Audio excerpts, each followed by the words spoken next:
Emilia Pérez on Netflix. Is it Netflix? I believe it's Netflix. Yes. Directed by Jacques Audiard. Audiard? I don't know how to say the name. If you don't know him, he's done a ton of things. I haven't seen as many as I should, but I have seen A Prophet, and A Prophet is great. Paris 13th District, which I really loved a few years ago, which I wasn't really liked by a lot of people. I don't get it, but I really thought it was pretty great. That was one of his most recent movies. This movie, Emilia Pérez, is quite a bit of its own thing as well. This movie stars Zoe Saldaña as Rita, Karla Sofía Gascón as Manita and Emilia Pérez, and Selena Gomez as Jessie, and then a bunch of other people. This is going to be a hard sell for a lot of people. So this is one of those movies that you will probably know if you're interested in it right away or not, because the concept is this. Here we go. The concept is, this is essentially a musical, drug cartel, trans, soap opera, drama, musical. I think I said musical twice. So that sounds like a mess, right? In some ways it's kind of a mess, but it's kind of a mess that works, which is kind of amazing that it would work as well as it does. And for some people, this might be a hit it out of the park kind of movie because of its audacity. Basic concept is you've got Rita, Zoe Saldaña's character. She's like a lawyer in Mexico City, if I remember correctly. She's a lawyer, and she's not happy because she is first of all, she's defending people and getting people off who are terrible people. But secondly, she's doing it kind of behind the scenes because the main lawyer in their firm gets all the credit where it's obvious that she's doing all the work. So she's kind of dissatisfied with her life, and very quickly she gets kind of secretly phoned from somebody that says, hey, you want to make more money? You want to do stuff that will make you very rich? Meet us outside of your work at the newsstand and we will talk to you. In Mexico City, that doesn't seem like a very wise idea, which it is not. She does what they ask, and she immediately is hooded and kidnapped, taken to Manita, who is supposed to be like the most feared cartel kingpin in Mexico.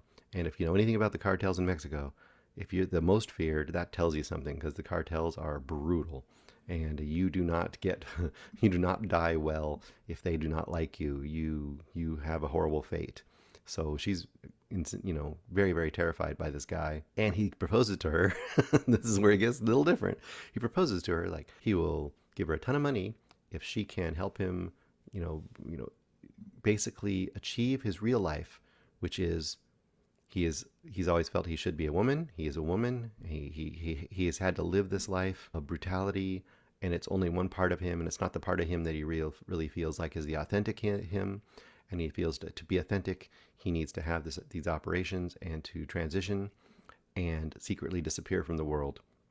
And if she can help him do that, he will, pay her handsomely, and her life will be, set forever.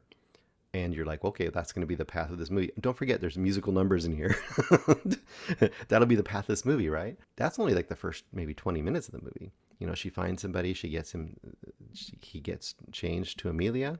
Well, the other part of her job is that she has to basically take his wife and kids, get them off to like Switzerland, where they'll be safe, because obviously once he disappears, enemies of his could very easily go after his wife and children. And in retribution, his wife is the Selena Gomez character, and you'd think that's pretty much it. And it flashes cuts to like 5 or 6 years later. Rita's living the life. She's well off. She's obviously succeeded. A woman she doesn't know meets her at a dinner.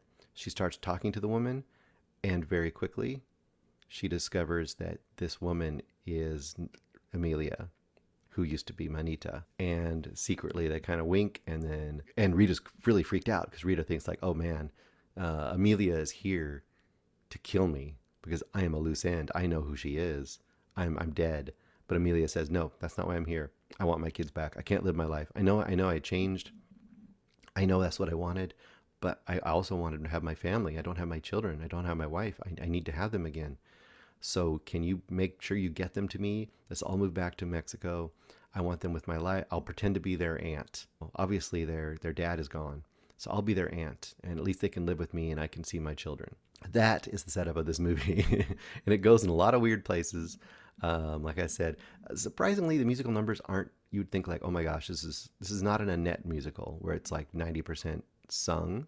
This is probably 20% sung. This is probably it's a pretty low percentage of actual musical numbers, although they are in here. There's a lot of melodrama here, which kind of surprised. So there's high melodrama here. There is a lot here about reclaiming a life that you had, like being an evil person, and can you be redeemed? What does it mean to be redeemed?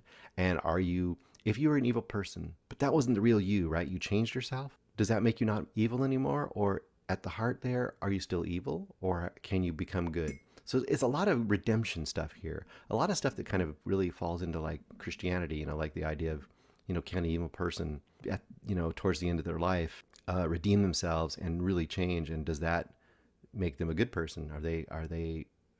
Can you forget the past? So there's that kind of stuff going on. So it's like Cartel musical Mrs. Doubtfire that's not comedy. I don't know.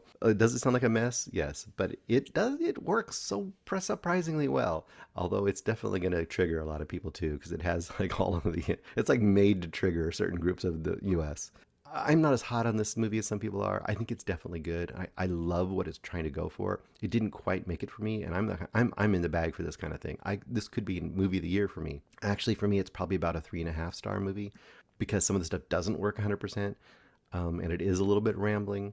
But what it does do that does well is so interesting and so cool that someone's actually making a movie like this and it's getting made, and it's a high quality production that I can't do anything but recommend this, at least as a solid recommend to me, if you are an adventurous, watcher. And for some people, this is going to absolutely go out of the park and be great. For others, they're never going to ever get on board with this thing, So 3.5 stars for me.